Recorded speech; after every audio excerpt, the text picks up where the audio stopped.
감사합니다. 어떤 상황에 압도당한다고 하면 좋은 느낌보다 뭔가 부정적인 느낌이 강합니다. 내 힘과 의지를 벗어나는 내가 통제할 수 없는 그런 상황에 압도되는 것은 누구라도 원치 않는 그런 상황일 것입니다. 하지만 하나님의 백성인 성도에게는 어떨 때는 압도당하는 것이 은혜일 때가 있습니다. 오늘 말씀을 통해 성도가 무엇에 압도당해야 하는지를 함께 살펴보겠습니다.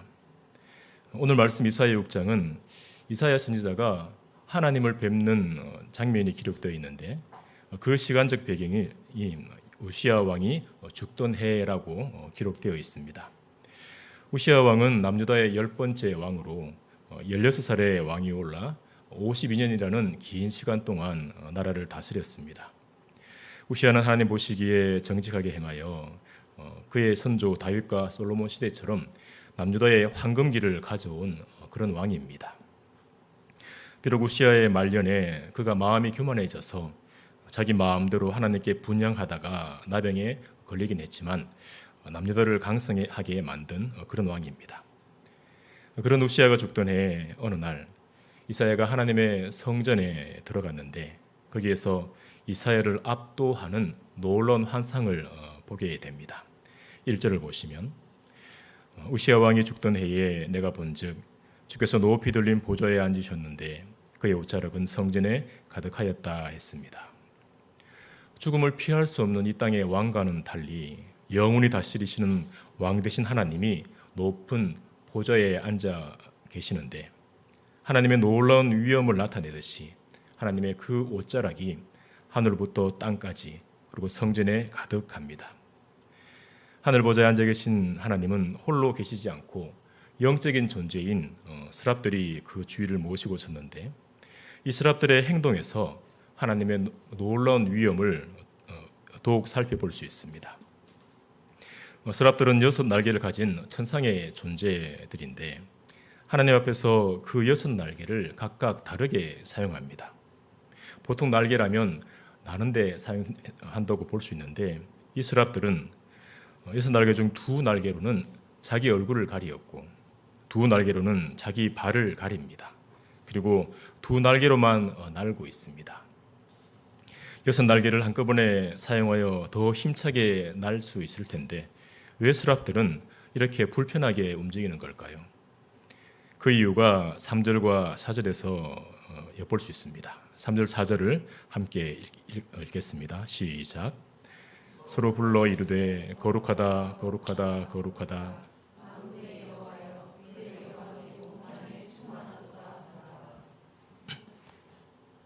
예, 이같이 화답하는 자의 소리로 말미암아 문주방의 터가 요동하며 성전의 연기가 충만한지라. 아멘. 스랍들은 성전 문주방이 마치 지진이 난 것처럼 뒤흔들리도록 그리고 성전이 연기가 가득하도록 상상할 수 없는 큰 소리로 거룩하다 거룩하다 거룩하다 만군의 여호와여 그의 영광이 온 땅에 충만하도다 하며 하나님을 찬양합니다. 스랍들로 하여금 그 날개로 얼굴을 가리고 발을 가리게 만든 것은 하나님의 그 놀라운 거룩하심과 영광입니다. 스랍들은 사람처럼 연약한 육신을 가진 존재들이 아닌데도 하나님의 그 거룩하심과 영광에 압도되어 얼굴과 발을 가린 채 하나님을 찬양할 수밖에 없었던 것입니다. 스랍들이 압도당한 하나님의 거룩하심과 영광에 한낱 사람에 불과한 이사야 선지자도 역시 압도당할 수밖에 없었을 겁니다. 하나님의 백성인 성도가 하나님의 거룩하심과 영광에 압도되는 것, 이것은 성도에게 말할 수 없는 은혜입니다. 왜 그럴까요? 하나님의 거룩하심과 영광에 압도될 때 하나님 앞에서 자기 자신이 어떤 존재인지를 정확하게 알게 되기 때문입니다. 하나님 앞에서 이사야 선지자는 자신이 어떤 존재인지를 분명히 알게 됩니다. 5절 말씀을 보시면 그때 내가 말하되 화로다 나여 망하게 되었도다. 나는 입술이 부정한 사람이요 나는 입술이 부정한 백성 중에 거주하면서 만군의 여호와이신 왕을 배었음이로다 하였더라. 스랍들조차 얼굴을 가리고 발을 가리는 그 하나님 앞에서 이사야는 자신이 죽을 수밖에 없는 존재라는 것을 알게 됩니다. 하나님의 선지자로 쓰임받고 있는 이사야였지만 자신의 죄악됨을 절절하게 알고 하나님 앞에서 벌벌 떨게 됩니다. 하나님 앞에서 자신의 죄인됨을 절절히 깨닫는 것, 망할 수밖에 없는 부정한 자라는 것을 절절히 깨닫는 그것이 성도의 은혜입니다. 자신이 하나님 앞에서 어떤 존재인지를 깨달은 사람은 구약 성경에 또 있습니다. 그 사람은 욥입니다. 욥은 하나님을 경외하며 살았던 자신이 왜 고난을 당해야 하는지 도무지 이해하지 못했습니다. 삶의 밑바닥까지 떨어져서 고난의 이유를 알지 못해 답답해할 때 하나님이 폭풍우 가운데서 욥을 찾아오십니다. 하나님은 욥을 찾아오셔서 그를 따뜻한 말로 위로하지도 않으셨고 욥이 그토록 궁금해하던 고난의 이유에 대해서도 말씀하지 않으십니다. 다만 폭풍우 속에서 하나님이 온 세상의 창조주이심을 하나하나 말씀하십니다. 하나님을 창조주 하나님으로 만난 욥은 자신이 회개할 수밖에 없는 존재라는 것을 깊이 깨닫고 하나님 앞에서 회개합니다. 그리고 그의 삶은 다시 회복되기 시작합니다. 하나님 앞에서 자신의 죄인됨을 깨닫게 된 사람은 회개의 자리로 나갈 수밖에 없습니다. 하나님께 긍휼함을 받는 데까지 나가게 됩니다. 모든 사람이 죄를 범하였음에 하나님의 영광에 이를 수 없음에도 사람들은 자신의 죄인됨을 알지 못하고 사망이 기다리고 있음을 알지 못한 채 영원한 사망의 길로 매일매일 나가고 있습니다. 자신이 죄인됨을 깨닫는 것이 은혜입니다. 자신의 죄인됨을 깨닫고 회개할 수 있는 것이 은혜입니다. 자신의 죄인됨을 애통해하고 회개하는 자에게 하나님은 은혜를 베푸십니다. 하나님은 자신을 두고 화로다 나여 망하게 되었도다. 나는 입술이 부정한 사람이라 애통해하는 이사야에게 놀라운 은혜를 베푸십니다.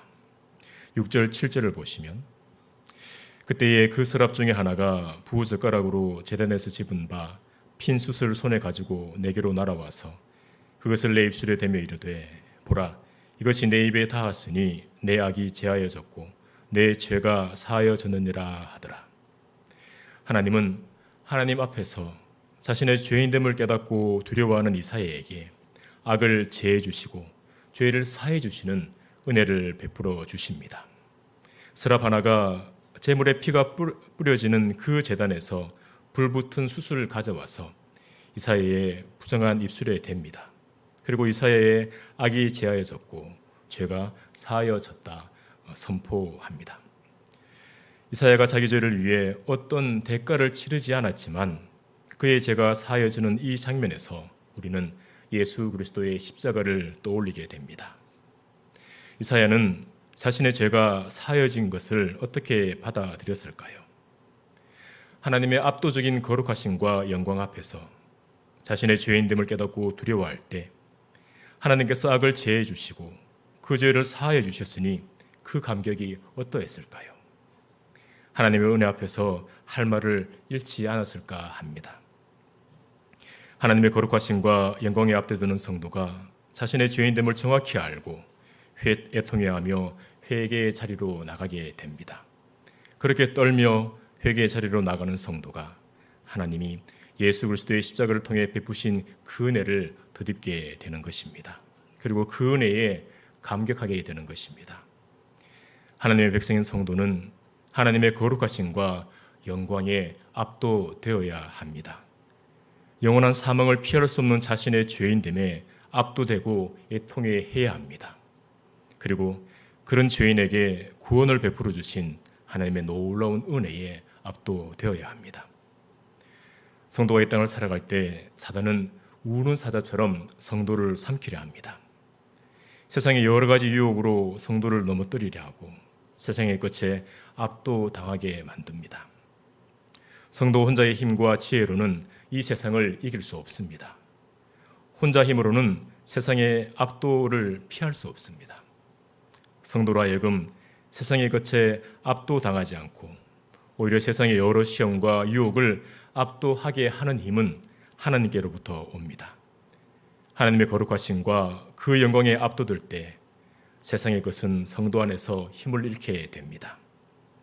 자신의 죄인됨을 깊이 깨닫게 될 때 자신에게는 아무 소망이 없음을 알고 하나님을 더욱 의지하게 됩니다.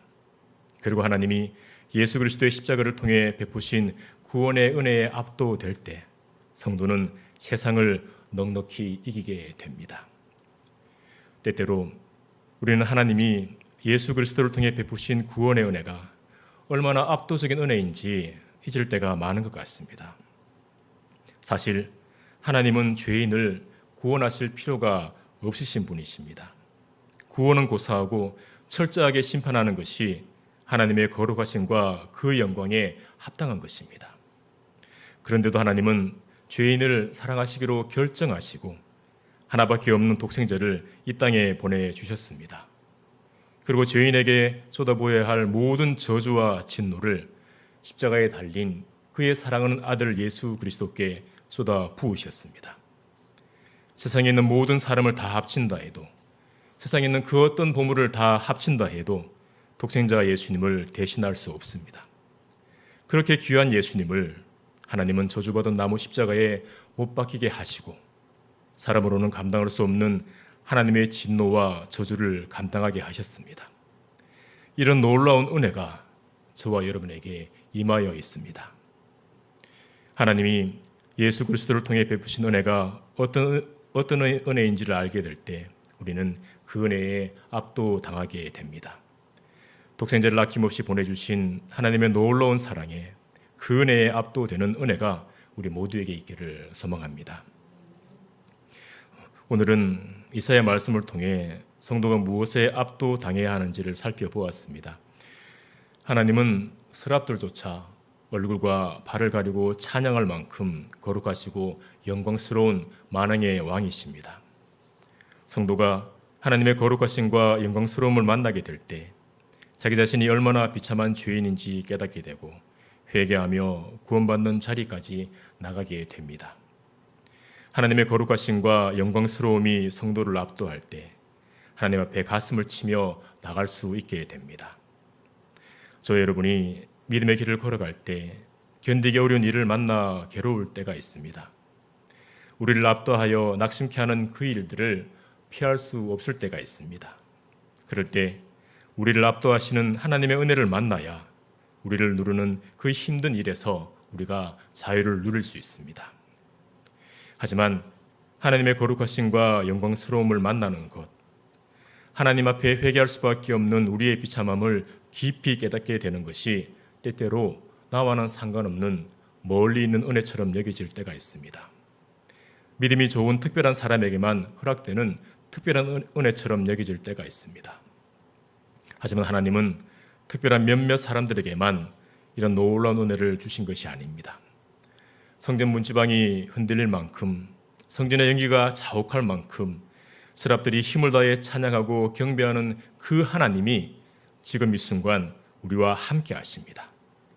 높은 보좌에 앉아 계신 만왕의 왕과 동일한 거룩하심과 영광을 가지신 삼위일체 성령 하나님께서 예수 그리스도와 믿음으로 연합되어 있는 우리와 지금 함께하고 계십니다. 성도를 성전 삼아 내주하시고 임마누엘 하십니다. 때때로 우리는 성령님이 어떤 분인지를 잊을 때가 많지만 우리 안에 내주하시고 돌보시는 보혜사 성령님은 우리를 압도하시고도 남는 영광스러운 하나님이십니다. 이 성령 하나님께서 성도를 사랑하시고 이끌어주고 계십니다. 사람마다 다르지만 성도 한 사람 한 사람을 예수 그리스도의 장성한 분량까지 자라도록 매일매일 이끌고 계십니다. 하나님의 거룩하심과 영광스러움을 깨닫도록 가르치시고 우리가 어떤 존재인지를 깨달아 나가게 하셔서 매일의 삶 가운데 겸손케 하십니다. 삼일체 성령 하나님께서 우리와 함께 하신다는 것을 늘 기억하시길 바랍니다. 우리가 이 땅에서 매일의 일상을 살아갈 때 흔들리지 않는 소망을 품고 살아가면 좋겠습니다. 그 소망으로 인해 기운을 내고 하나님의 백성으로 다시 한번 살려고 발버둥치면 좋겠습니다. 우리는 어떤 소망을 꼭 잡고 살아가야 할까요? 지금은 비록 희미하지만 하나님을 얼굴과 얼굴을 마주하고 만나 뵐 때가 점점 다가오고 있습니다. 이사야 선지자가 배웠던 그 하나님을, 욥이 만났던 그 하나님을 우리가 더욱 분명하게 만날 날이 하루하루 다가오고 있습니다. 우리 주님께서 이 땅에 다시 오시는 그날, 우리의 모든 연약함이 벗어지고 부활의 영광을 맛보게 되는 그날이 우리에게 다가오고 있습니다. 이 세상의 사람들은 앞날이 암울하다 말하며 낙심할 때가 있습니다. 이 땅에 사는 성도도 세상의 영향을 받아 마음이 가라앉을 때가 종종 있습니다. 하지만 성도에게 모든 근심을 날려버리고 모든 무거움을 벗는 영광의 날이 다가오고 있습니다. 아직은 그 영광의 날에 이르지 못했지만 믿음으로 지금 여기서 그 영광의 날을 살아가시길 바랍니다. 믿음으로 우리가 맞이할 영원한 영광을 바라보고 그 영광에 압도되시기를 축복합니다. 우리가 하나님의 은혜에 압도될 때 이 땅에서 자유함을 누리게 될 것입니다. 그리고 또 바라고 소망하는 것은 하나님 앞에 나오는 우리의 이 예배가 더욱더 깊어지면 좋겠습니다. 우리가 예배하며 찬양하는 하나님이 거룩하시고 영광스러운 하나님이심을 알고 예배하면 좋겠습니다. 그리하여 우리의 예배가 주님 다시 오시는 그날의 영광스러운 예배를 닮아가서 예배 가운데 하나님의 이름에 합당한 영광을 돌리고 하나님의 은혜를 덧입게 되는 놀라운 예배가 우리에게 있으시기를 소망합니다. 하나님께서 주의 몸된 교회로 하여금 하나님의 거룩하심과 영광을 알게 하셔서 세상에 압도당하지 않고 하나님께 압도되는 귀한 은혜를 허락하시기를 소망합니다. 이 시간 우리 말씀을 기억하시면서